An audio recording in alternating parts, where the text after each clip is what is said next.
Hello, everyone. I am so happy to be here with you today. I am Kim Kimball, a somatic leadership coach for highly sensitive women leaders, coaches, and entrepreneurs, and the host of the Sensitive podcast. I am with you today with Iris Cullinan, who I actually have the pleasure of knowing for many years now. Surprising how many years, but we met in our coach training together and have stayed in touch ever since. And I have her on the podcast today. We're going to be discussing the topic of burnout and have a lot of wonderful personal reflections from both of us for you all, a lot of helpful tips to get into, hopefully. But before we dive into any of that, I would just love to invite Iris to introduce herself before we go on. Sounds great. Thank you, Kim. And it's been absolutely my pleasure to know you all these years. And thank you so much for inviting me on your podcast. So my name is Iris Cullinan, and I'm a neurosomatic coach, a hypnotherapist, and I also offer breathwork and sound healing.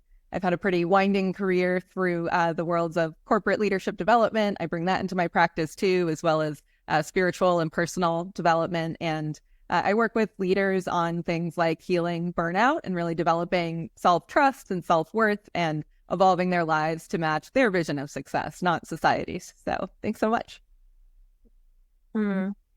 Thank you so much for taking a moment just to share all of your many profound areas of expertise with us. And I would just love to start out this conversation with really talking about what is your definition of burnout? I feel like, I don't know about you, but when I hear burnout or think about burnout, it can kind of feel like this very large, ephemeral type of topic of like, what is that exactly? What does that exactly mean?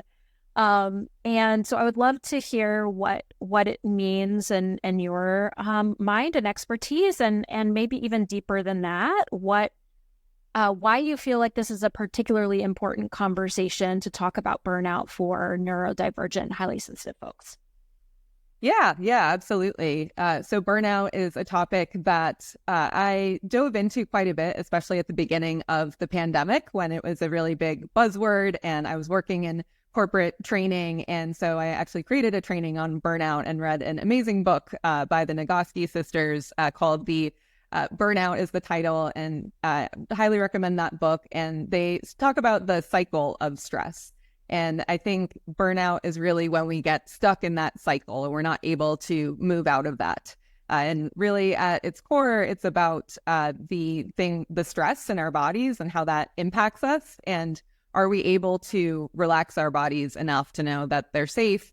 If not, then that really just can accumulate. And if the stressors are too much, then it just keeps happening too much. And we're not able to get back to a state where our body is able to take care of itself and we're not able to move forward. And our body kind of goes into shutdown mode.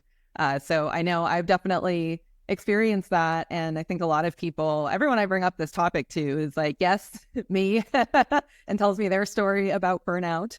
And I think it's so important in particular for highly sensitive people and neurodivergent people.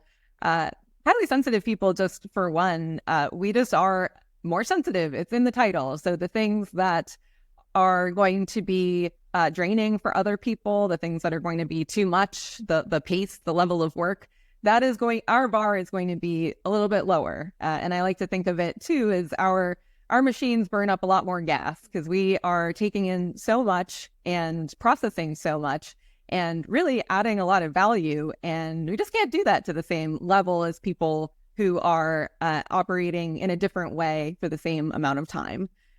So yeah, I definitely have more to say about why I think it's really important. But I also think too, just part of the process of learning about yourself as a neurodivergent person and getting out of that self-blame or kind of self-gaslighting almost of like, I should be able to keep up with all of the other people.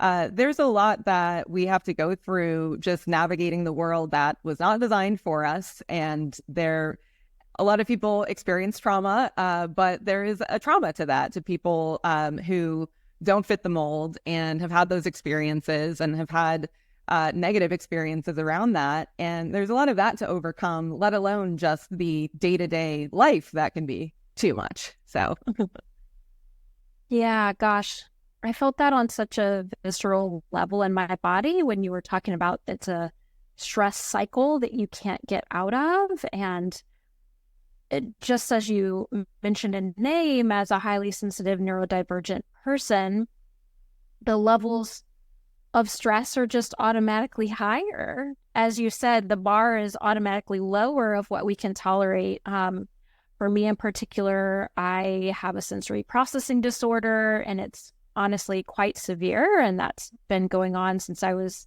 3 years old, is my recollection of, things that my mom used to tell me. And so the sensory information of lights, of sounds, of textures, even on my body, these things are information that my body is having to take in, and I can result in overstimulation so quickly and so easily, right? And then, as you mentioned, it's like, okay, my body is doing all of this to process in a way that a neurotypical person doesn't have to do, or obviously does in a different way.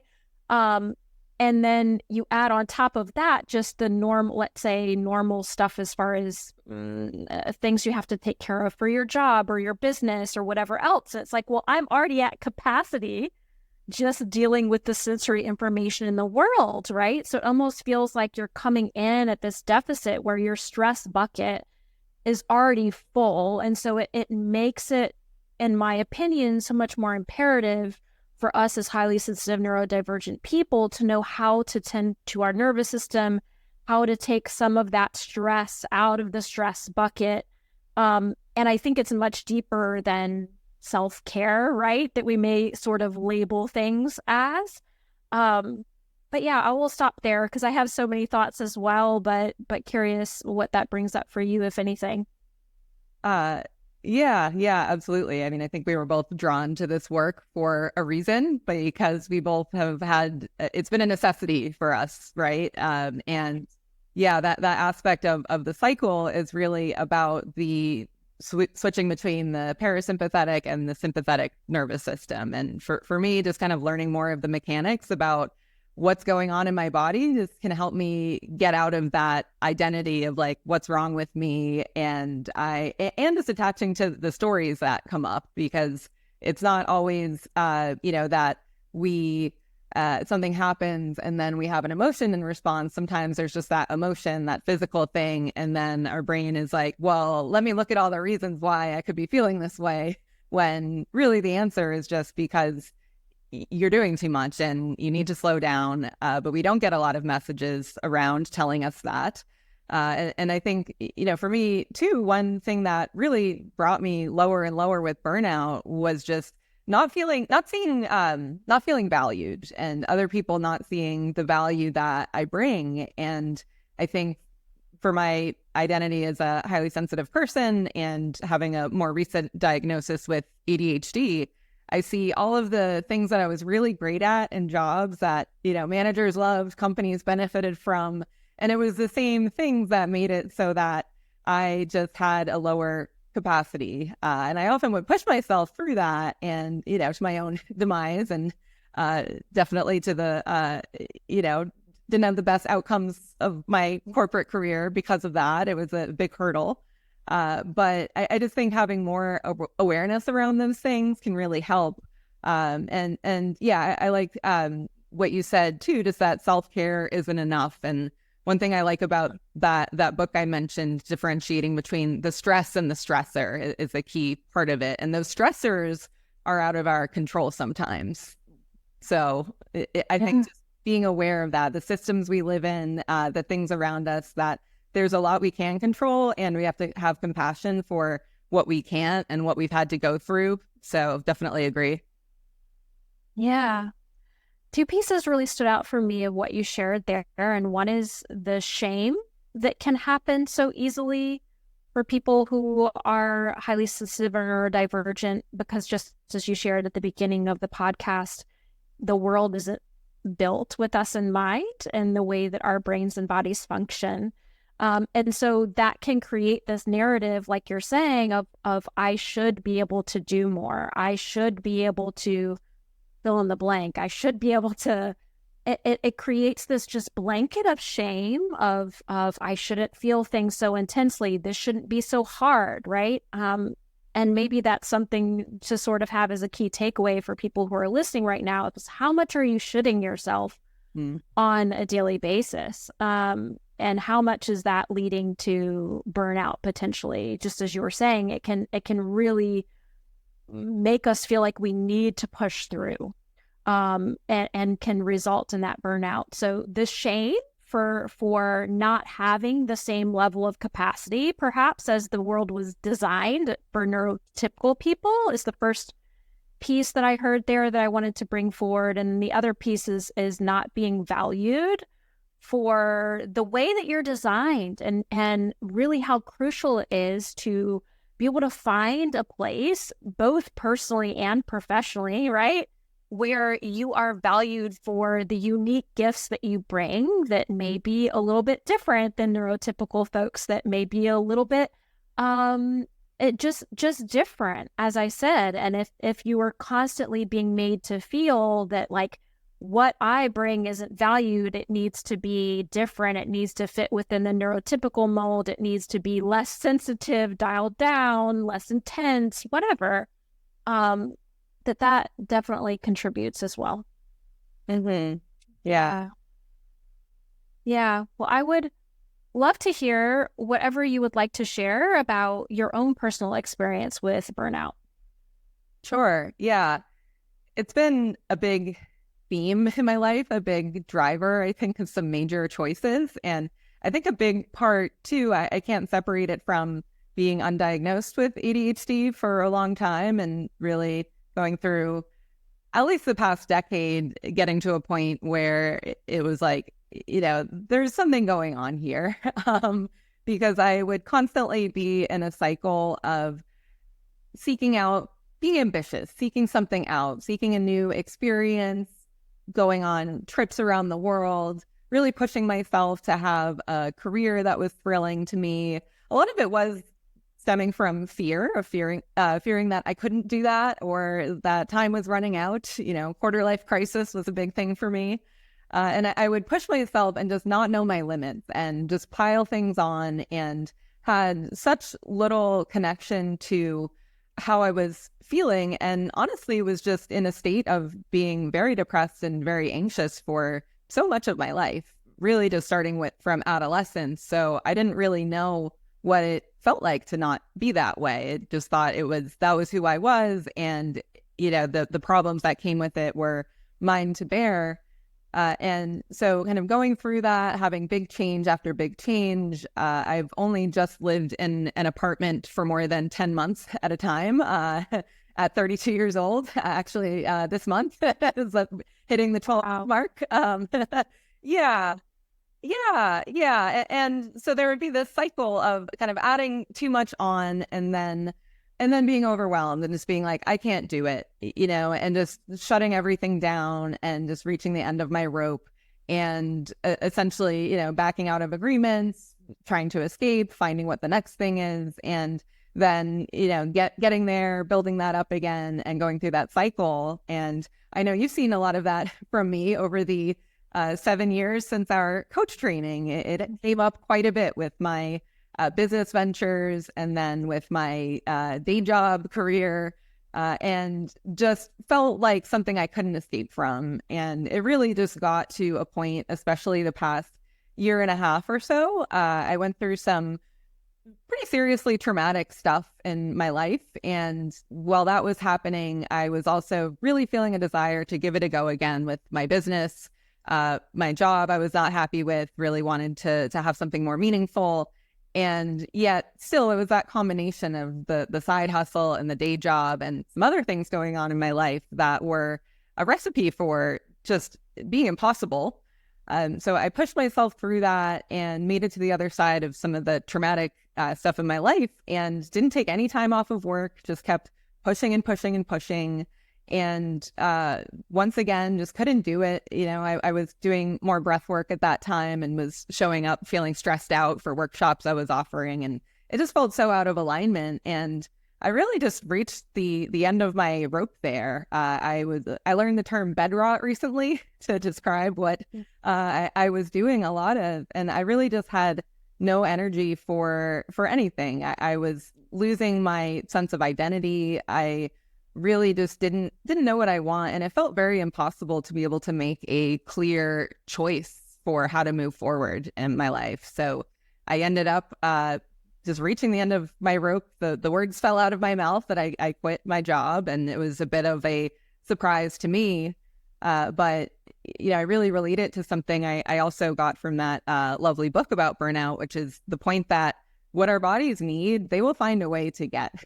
And they connect it to the level of rest that our bodies need, which on average is it's 42% of our time, 10 hours a day, not all sleep, but like restful activities. And I imagine probably even more for highly sensitive and neurodivergent people. And if you don't get that, your body will find a way by making you sick or just by, it won't be operating the way it needs to. And so I feel like that's kind of what happened to me. It was like some part of my survival instinct kicked in, quit. And I was very clear at that point too, that I was not in a state to be jumping into another thing before I got that separation, before I took a little time. Yeah. Wow. What a journey. Thank you so much for sharing with us. And I'm excited for you to be in your apartment for an extended period and allow that rest for yourself. And, what really stood out to me of what you shared there was this idea of like not even knowing what it feels like to not be in burnout, just being in burnout for so long that almost just becomes your normal, of like, and I feel like for highly sensitive neurodivergent people, I know that I can relate with that in my own experience, because again, the energy expenditure is so great. And then everything gets piled on top and piled on top. Like, let's say traumatic personal experiences like you were sharing, and then there's work, and then and then there's the high sensitivity, and it just piles and piles and piles. And so I think that so many people can likely relate to that of, I don't know what it's like to not feel this. And I think for me, being able to shift out of that has been directly related to what you were sharing earlier of learning how to support my body and my nervous system to shift into that rest and digest state really for the first time in my life. I think I lived the vast majority of my life in fight or flight, as it sounds like you did as well. Just sharing a little bit of my own journey as well of burnout to add to the conversation a little bit. And hopefully, I'm sure people will see themselves in both of our stories. But for me, it's like I chose a career before I really knew what that career would require of me energetically. So I chose a career as a physical therapist, was my first career. And of course, I got my doctorate in it. So I spent so much time in education. I spent so much money. I spent so much personal investment to get my doctorate in physical therapy. And then I go out in the world and I'm practicing as a doctor of physical therapy. And I look back at it now and I'm like, oh my gosh, this was so obvious what the energy expenditure of this was. I was working in these really busy sports medicine clinics under fluorescent lights all day, which I'm very light sensitive. If you come to my home, if I invite any of you into my home, like nighttime, I have those like really low lights. My husband is always like, it is like a cave in here. So I'm under like fluorescent lights during the day.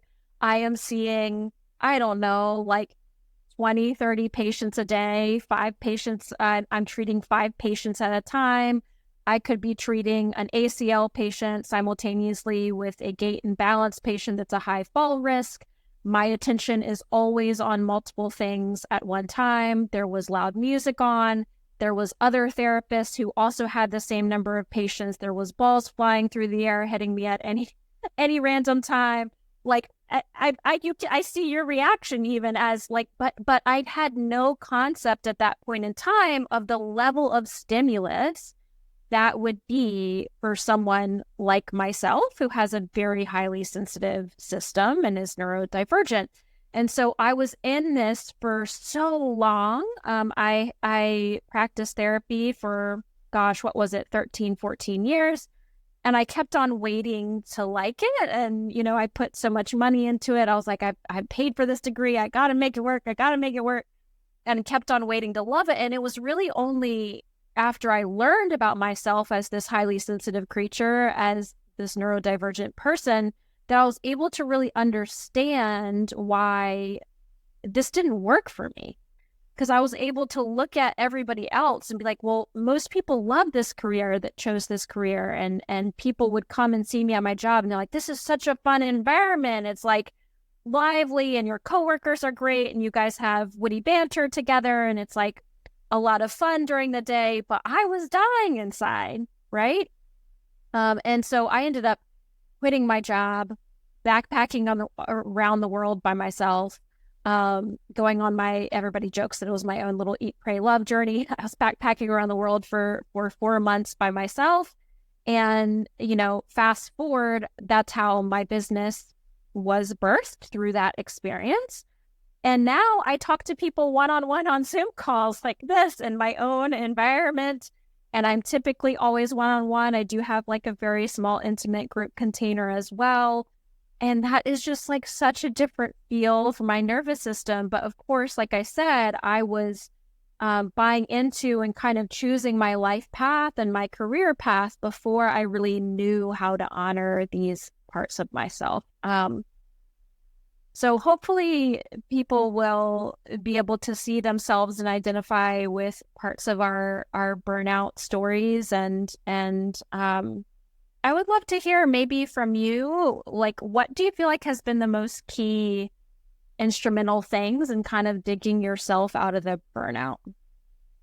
Yeah. Well, and thank you for sharing your story. And I realize I didn't share as many specifics talking about my story arc, but there definitely are so many similarities there too. I worked in a very high stimulation environment in an advertising agency in a city. I've been remote since 2016 and I couldn't imagine it another way. Yet still you find ways to get very overstimulated doing that. I think some of what you were touching on too was definitely making me think of, you know, how you get out of it, because I think it's about learning how to stop negotiating against yourself. Like I heard you say, you kept waiting to love it. And I think there's been so many times I can think of, whether it's in my personal life, just saying yes to too many travel plans or too many concerts, or just even working with my own ambition, because I am very ambitious, and thinking that, oh, I'm just going to get through this so that I'll get to the other side and then I'll be able to relax. And I think I had this, light at the end of the tunnel syndrome with it that just wasn't true and honestly didn't matter, because it's what is happening right now. So one thing that's been really helpful for me, and I can't say specifically the step-by-step guide, but it's just being aware that this is a thing for me and just moment to moment noticing if that's what's going on.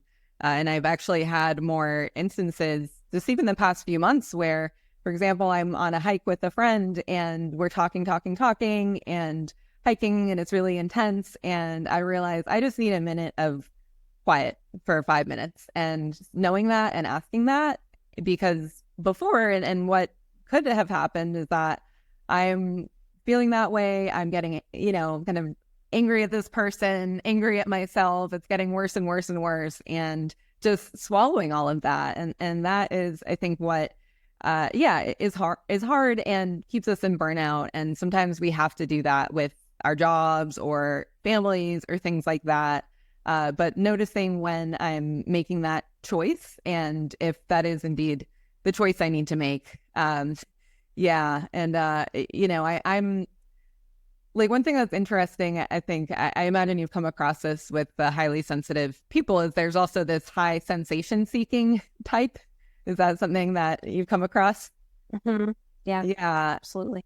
Yeah, I definitely relate to that. And like my last job, I was doing a lot of facilitation for corporations and in leadership development. And so it would be huge groups of people, super stimulating, very high pressure, and also very high pressure on me to be in front of that and kind of orchestrating and absorbing a lot of that.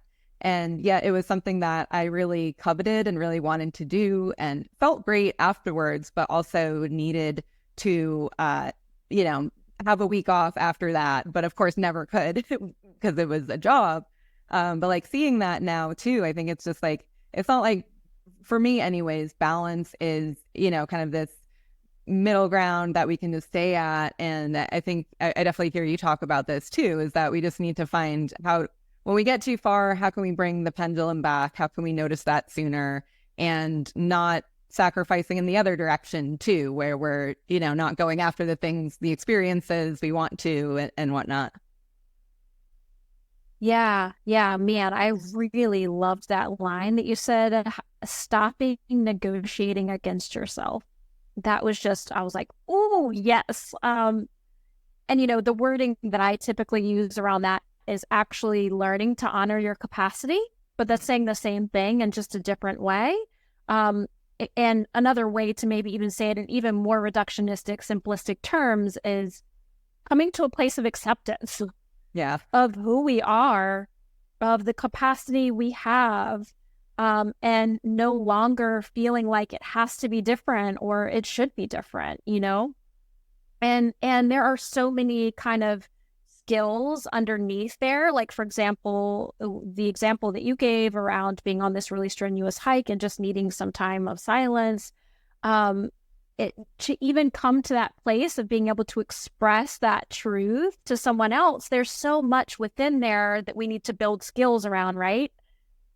Knowing what your capacity is, having awareness around that, also having the ability to verbalize and speak your truth to someone, having the ability to potentially be disliked and be misunderstood, and being able to be with that charge in our bodies. And so we can sort of share this overarching concept. And of course, I know we can't get into all of that within a podcast, but I do just want to take a moment to illuminate that the things that Iris and I are talking about here are very much things that can be broken down into skill sets that are skills that can be learned. And it's putting all of those skills together that allows you to, while you're on a hike, be able to say like, hey, I actually would love just a couple minutes of silence. If that's okay. So I love that so much. Stopping negotiating against yourself. That is I think a key takeaway for sure. Thank you for sharing that. Yeah. I would love to hear, what do you feel like are some of the dangers of burnout that you see in the corporate world? But then also, I don't know about you, but I feel like we can sort of set up as the holy grail, like being self-employed and being your own boss. And I already heard you sort of allude to, there are plenty of ways to become overstimulated being your own boss and being, one-on-one on Zoom still. So I tend to believe, and I think you likely agree, that just because you are your own boss doesn't mean that you're automatically tending to your own capacity and honoring your own capacity. So I would love to potentially discuss, what do you feel as the potential pitfalls and dangers of burnout, both in the corporate world and being self-employed and your own boss potentially? Mm-hmm. Yeah, absolutely. And definitely I have plenty of experience with both of those. I can tell you where they overlap too. I think one thing that is particular to corporate environments or just any sort of employment situation is when you are over-functioning to support a dysfunctional system, which in a lot of ways our capitalist society is dysfunctional. I mean, it functions very well for some people, but typically not the neurodivergent people that are in employment roles. And there can be, I think, this desire to prove ourselves that can be a trap, really. And I talk to people who say, and I've been in this place myself, you actually look at everything you're doing and you're actually doing like 2 or 3 jobs, and you care, you're deeply empathetic, so you want to help people, and you want to prove to other people, or maybe just prove to yourself that you're capable of doing it. And really that is a trap. And I realized through working with people who were in their own ways coming with more privilege, more experience, more comfort with themselves, and they didn't do that. They said, if that's not my problem, then that's not my problem. And I think that can definitely bleed over into the self-employment. But yeah, just kind of recognizing that, and I think it also puts you in a very vulnerable position, because employers love that. Great, I get 3 jobs done for the price of 1. Get awarded for it. Yeah. Yeah, you get praised. Sometimes you get more money, sometimes you don't. Sometimes also you are, it doesn't go in the direction that you would have hoped, because what we think is going to be the thing that actually helps us climb up the ladder is actually pretty different. So yeah, I mean, that's one thing. I can pause and let you react to that a bit. Yeah, I mean, I wrote it down because I was like, oh, yes, over-functioning to support a dysfunctional system. And as you named, like capitalism itself being dysfunctional. And I heard you say that it can overlap into, being a business owner or working for yourself. But I sort of even think about this in a personal realm is where my mind went to with this of it relationally. How we can end up being an over-functioner in a relationship in order to support a dysfunctional dynamic of like, I am over giving to someone who is not giving in reciprocity. And that may show up as well. Of course, I'm talking about a personal relationship here, but in business for yourself, that may look like I am really trying to do the client's work for them, for example. That's something that can really, really happen. Or like I'm just taking more on myself and taking more responsibility than what I actually have of things that I actually cannot control. And I find that a lot of times when we move from corporate world to being in business for ourselves, we tend to take all of those same habits and then just copy and paste them over onto our business. So if we are used to over functioning in some capacity and used to like, I need to be working every moment of the day, I need to have no scheduled downtime, I need to be feeling like I'm doing the equivalent of 2 to 3 jobs because that's what my nervous system is used to, then we're going to do the same in our businesses, right? Something, of course, I've been in business for 7 years now, and something that I feel like I'm just now mastering is the art of repurposing content. When I go back through the content that I have created, I'm not trying to toot my own horn, but I am quite prolific in content creation. Like, it's just something that I can really put out a lot of content. And I'm just now starting to get to the place, and my son has forced this upon me, but I'm like, I don't need to do that. Like, I don't need to have all of these different pieces of content across all of these different platforms. I can actually repurpose this because likely somebody from this platform hasn't seen it in this platform or in this setting, right? And so it can be...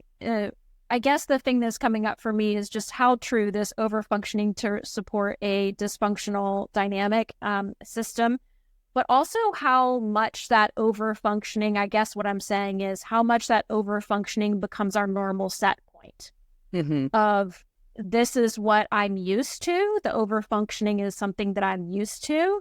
And if I'm not over-functioning, I actually have a story that I am lazy or that I'm not doing enough, or that I'm never going to accomplish my goals. I heard you talk about ambition earlier. It can make those of us who are really ambitious, I include myself in on that, feel like we aren't being ambitious, right? And so it's a whole dynamic. Yeah, definitely.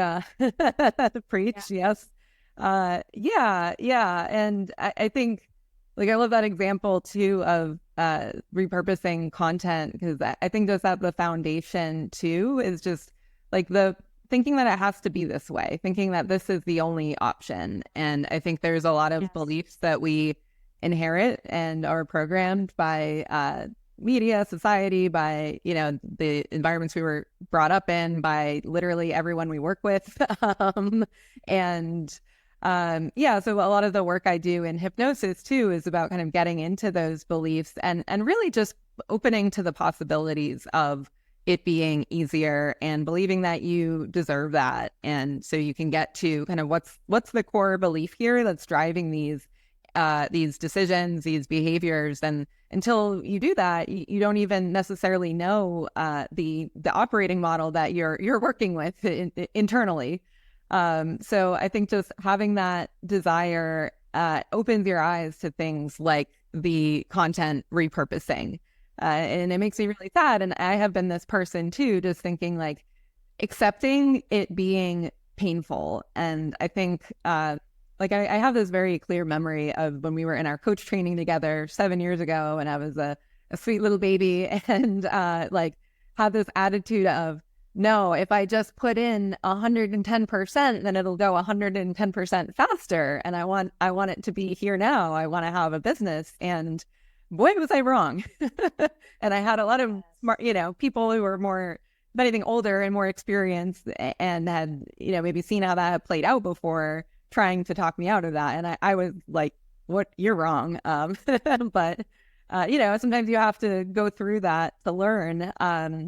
Yeah. And I think too, just like to kind of build off of that for honestly, the whole corporate world, everyone in a job, this is like my soapbox, and for people who are self-employed, is not seeing the time spent thinking and in a restful state as productive. And also really just that inner work too around looking at your beliefs and actually digging into that. You know, as I've been trying to find what my path looks like, because like I said, the words fell out of my mouth, I quit, and I could have just said, okay, I'm going to dust myself off and find another job. But it really felt like the time for me to give it a real go and give it a shot.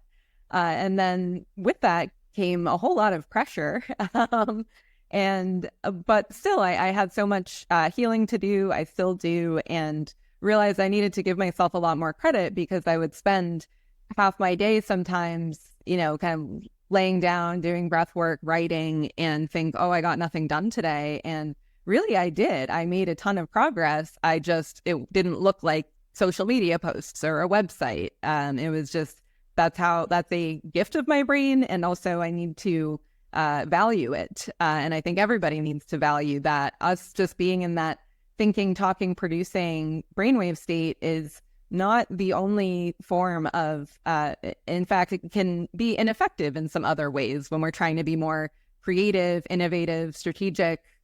So yeah. Oh man, I just wish that I could just like, oh, this is just so good. I don't know if, I think this is just how the human brain works.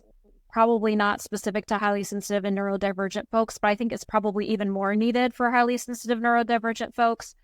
That what you're talking about, the rest time is actually being productive. I have recently gone on an Instagram hiatus that is undefined in the length of time. For the first time since the creation of my business 7 years ago, I've never given myself this like space. And in that amount of space, I have had more ideas come to me, right? That's just like, oh my gosh, like I can do this and I can do this and I can do this. And without fail, I mean, this isn't just with this. I mean, that's a very tangible, like present reality of mine. But any time that I've sort of gotten myself in a place of stuckness around my business where I just feel like, I don't know which way to go, I don't know which way to turn. Without fail, what has gotten me out of that place has been, I'm going to go on a walk, or I'm going to do some yoga, or I'm going to do something completely unrelated to my business that nourishes my soul in some way. And just as you named, it doesn't have to be I'm laying on a couch taking a nap. Like those things were restorative to me. And without fail, something will drop in, something will drop in, something will drop in. So I have had to come to learn and trust like that restorative time is actually the highest form of productivity for me. I just want to rename the things that you have said because I feel like it's so important. And I sort of want to have folks have these key takeaways of, us talking about what are the dangers of burnout in the corporate space and the self-employed space. And you said overfunctioning to support a dysfunctional system, the belief that things just have to be this way. And I want to add to that one that I think what can be really fun about that, of like the belief that things have to be this way, is when you start pulling on the thread and recognizing like, maybe it doesn't have to be this way. It's a thread that continues to unravel more and more and more. Like for me in my personal story, like the belief first unraveled of like, I actually don't think I have to work full time in a PT environment. I think I can actually be PRN and still make what I need financially and have more time to travel and et cetera, et cetera.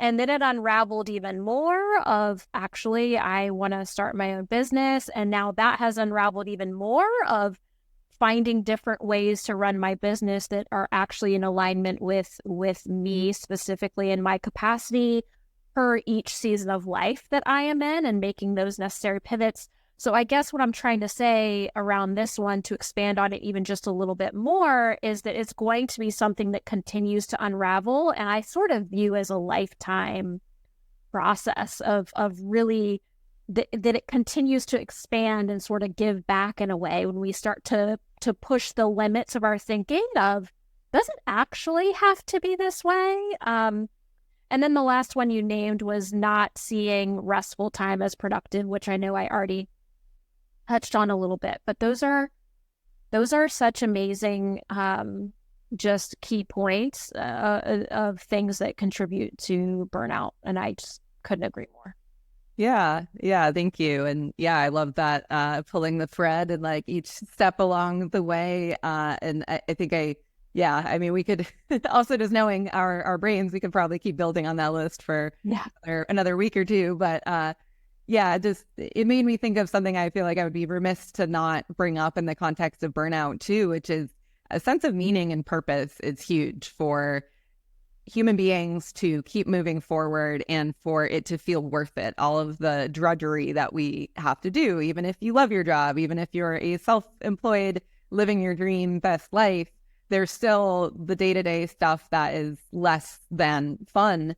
And having a sense of what's important to you and what is a meaningful life and what do you want to experience? What are your values? And that, I think that for me was, in different ways, like pulling the thread on beliefs, but also for me too, it was like, who do I want to be? And, I had to find that out by trying on a lot of different things that once I got there, I thought, no, this isn't it. This isn't me, or this is going against a value I have. And it's painful to be in that place when you are living not in accordance with your values. And I think that's what a lot of people are experiencing. So just being aware of that and making that a priority, more than money, more than followers and fame and stuff like that.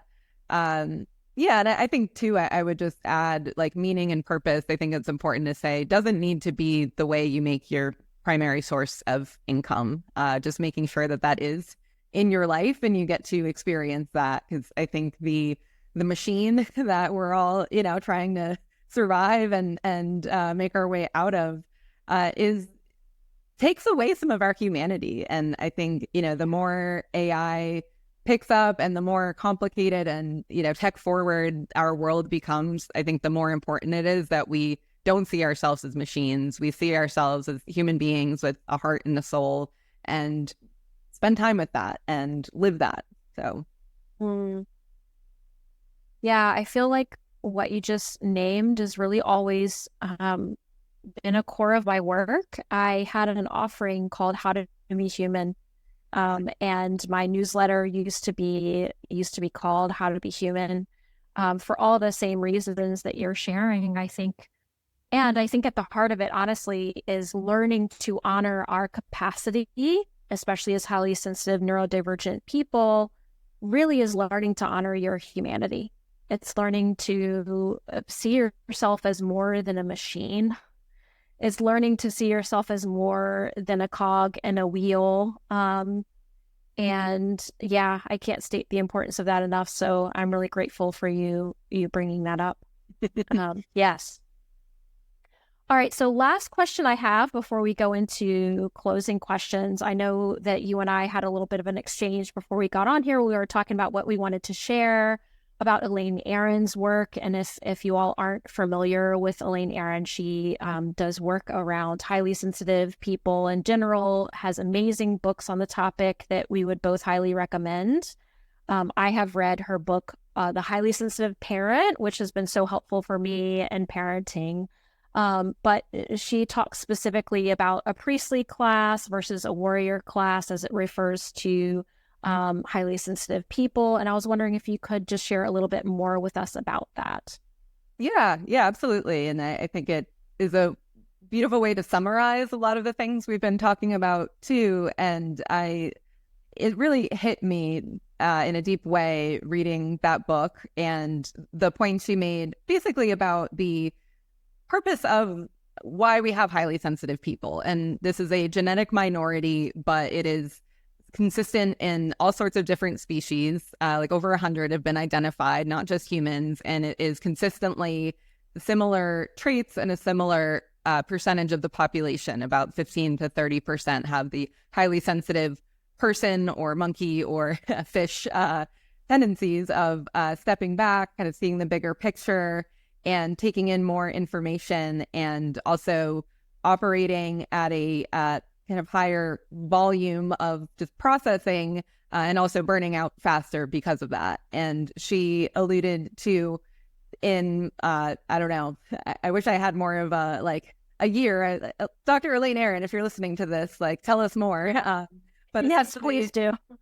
Olden times when there were kings, and that there would be kings, and they would lean on things like people like the priests who would be the advisor essentially. And so there was this 20% of the population that had that skill of stepping back from society, seeing the bigger picture, caring about things like morals because they are highly empathetic, and having a better sense of the best strategy to approach something like war or whatever it is, taking care of the kingdom.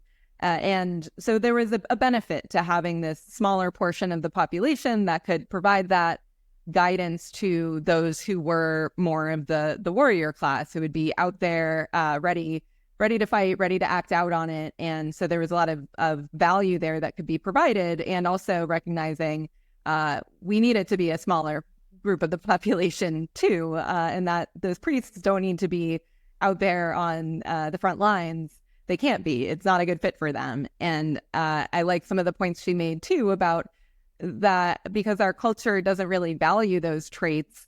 Their professions in particular that were kind of oriented around that, things like judges, lawyers, counselors, less people are even able to be highly sensitive in those types of roles, or the way they're having to do it is in a way that is not in alignment with the value they bring, and is more like that warrior class. And just more and more in society, we see this value of people being aggressive, domineering. Definitely in the business world, there's literally just a lot of war terms out there, talking about your competition and things like that.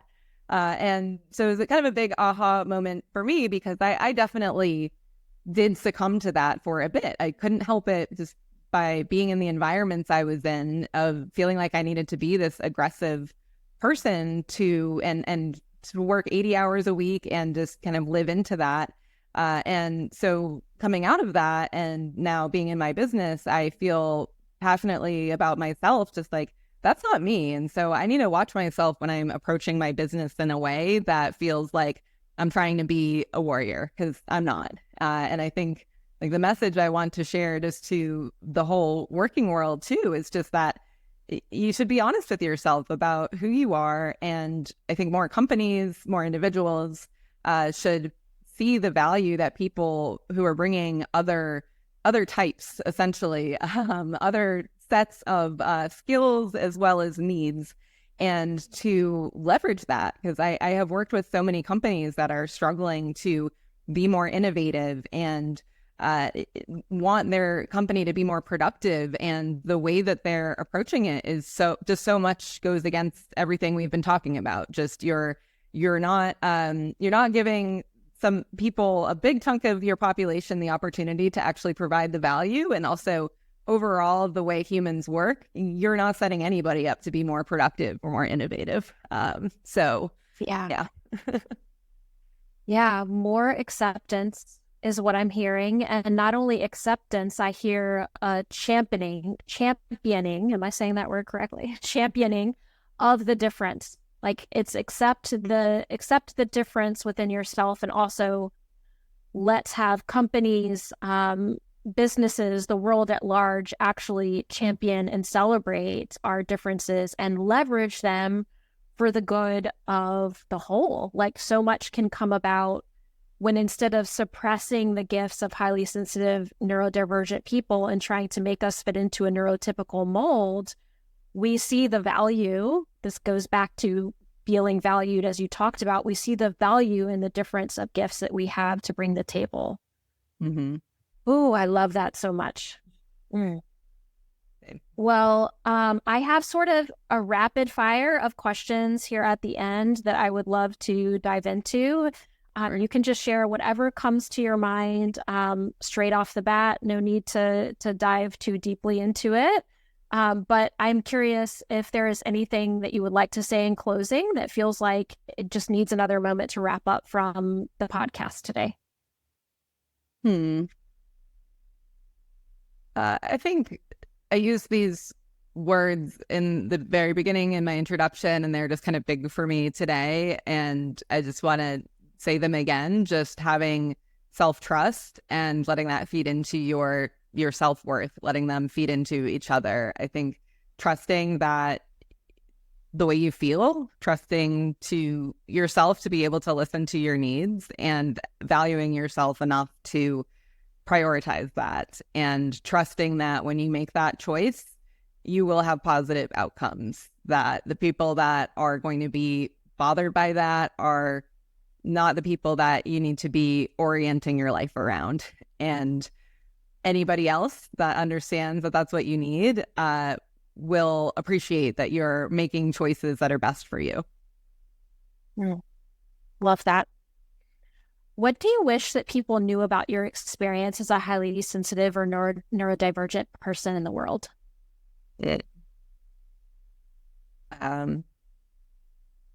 I wish that they knew, yeah,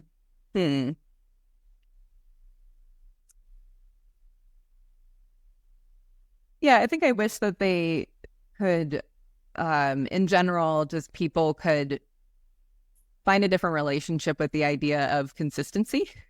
Because I think it's hard as a highly sensitive person to, and for having ADHD, I go so deep. I bring such great energy when I do, I am so productive when I am, and I can't be like that all the time. In fact, I'm not even sure, if it's a majority of the time I can be like that. And I think for other people to understand that in other people is great, for jobs to understand that, and for people to understand, just that in themselves, that in the highly sensitive people around them. And I guess just to accept that. Yeah. I love that so much. What is the last thing that truly surprised you? This question. Let me think on that. Good answer. Yeah. The last thing that truly surprised me. Uh, well, I guess what pops into my head is that uh, not one to really enter raffles, and I entered one a couple months ago for a weekend retreat, and I won it, and it's an interesting moment to just like decide to do that randomly to win it. It was a couple weeks ago. I had an amazing time at the retreat, and then I went to an event recently, like I don't know, the following week or something, or maybe it was a few days before I actually went to the retreat, and I won a raffle again, and it was just like a little prize, like a notebook or something. But I feel really good about that in the aspect of like I've been working a lot on myself, my beliefs, kind of being in an energy to receive. So on one hand, I like wasn't that surprised, but it was still kind of cool just to have those moments where it's like, oh, look at that, things just showing up for me. How beautiful. So yeah. I love that. All right, last question. What consistently brings you deep joy? Hmm.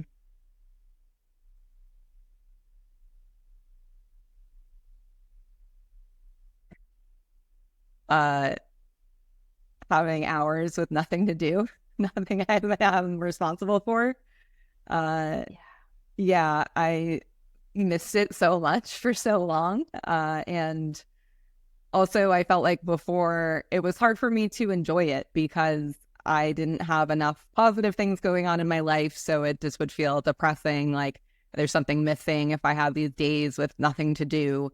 And now I have energy for things, but sometimes I just don't feel like doing anything, in fact, pretty frequently. And it feels awesome. I love it. Yeah, that's amazing.